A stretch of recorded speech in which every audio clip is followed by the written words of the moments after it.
le projet de salle INS est vraiment né au départ de la mise en place d'actions de formation continue, donc pour les professionnels qui se déplacent à l'école d'ergo une fois par an, et c'est par l'intermédiaire d'Isabelle Babington qui est notre formatrice référente pour l'INS. Donc c'est arrivé de cette façon. Il y a eu une première session de formation qui a rencontré un vrai succès, et derrière d'ailleurs, comme je vous l'ai dit, il y a des listes d'attente qui n'en finissent plus pour ce premier degré de formation. Isabelle Babington nous a dressé un premier cahier des charges du matériel qu'il aurait été souhaitable d'acquérir pour pouvoir mettre en place d'autres actions de formation et qui soient plus ciblées, qui fassent certainement moins artisanales aussi que ce qu'on proposait au départ.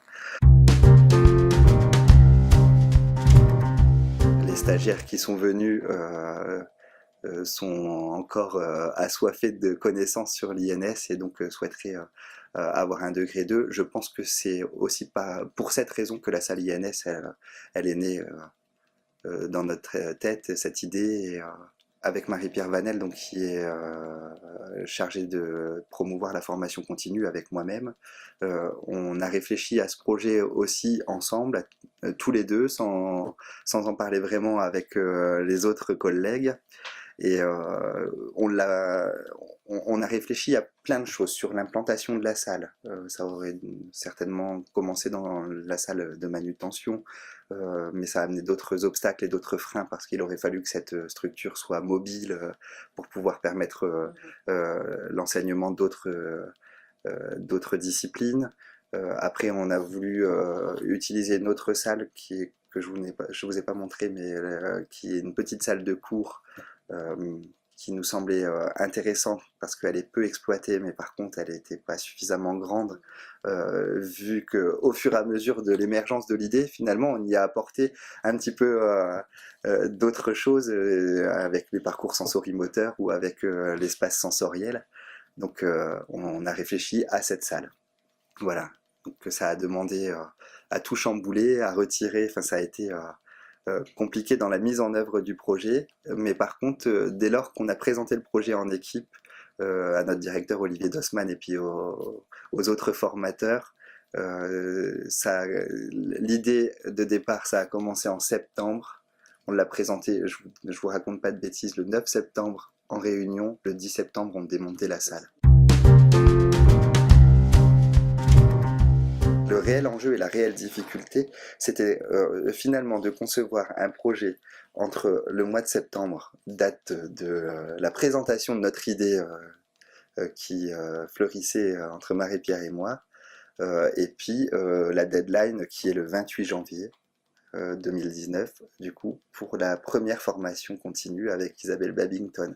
Donc nous avions septembre, octobre, novembre, décembre, à 4 mois et demi à tout casser pour construire le projet, réfléchir à l'implantation de la salle, réfléchir au matériel pédagogique aussi qui serait nécessaire autour de cette salle INS, contacter les différents intervenants et les futurs utilisateurs de la salle, jusqu'au choix des couleurs de peinture, on a essayé de rien laisser au hasard. Ça a été dense, mais voilà. On a réfléchi aussi aux leviers que pouvait présenter cette salle. Ça, je l'ai déjà expliqué certainement, qu'on pouvait toucher 3 types de publics. Au départ, la formation continue par le biais d'Isabelle Babington, mais aussi la formation initiale. On a une ergothérapeute qui travaille en CESAD, il s'agit de Marianne Tassinato, et puis une autre ergothérapeute, Hélène Thomas, qui est ergothérapeute libérale, qui sont chargés de l'enseignement auprès des jeunes ergots, donc en formation initiale. Donc cette salle sera aussi utilisée pour les jeunes ergothérapeutes. Et puis la troisième idée, qui là pour le coup a permis de conquérir ceux qui auraient pu être réticents, c'est de proposer cette salle, de l'ouvrir et de mettre à disposition d'ergothérapeutes libéraux qui n'auraient pas la chance ou la possibilité d'avoir une structure comme celle-ci dans leur cabinet. Donc voilà, on va essayer de faire venir des jeunes patients par le biais des ergothérapeutes libéraux au sein de l'école, et ça va avoir aussi un vrai retentissement positif sur nos étudiants.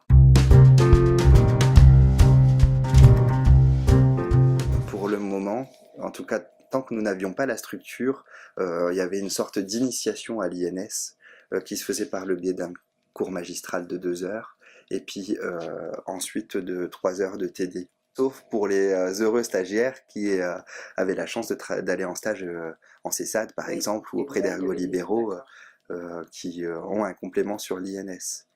Donc on essaye d'agrandir le socle de compétences en INS aussi par le biais d'outils adaptés. C'est pour ça qu'on a fait appel à Optoys. Pour le coup, on a été vraiment porté par votre collègue, par Nicolas Statu, qui nous a proposé 2 scénarios pour l'implantation de la structure de restauration vestibulaire.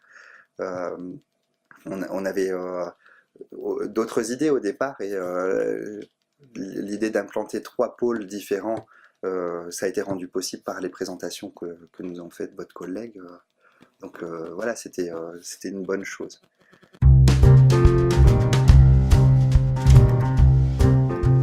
La restauration vestibulaire par la structure, ça n'évoluera pas beaucoup dans un premier temps, parce que en plus on a quand même un certain nombre d'agrès qui est suffisant pour une mise en, enfin en tout cas pour une mise en œuvre rapide.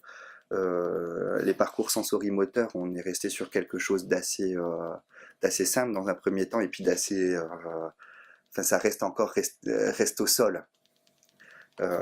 Moi j'aimerais bien que ça évolue avec la possibilité de créer une sorte de tunnel ou de quelque chose à franchir, de petits murs à franchir, en utilisant aussi les murs de la salle. Ça c'est quelque chose qui me ferait bien plaisir. Et puis l'espace sensoriel, pour le moment, là ça reste à concevoir complètement.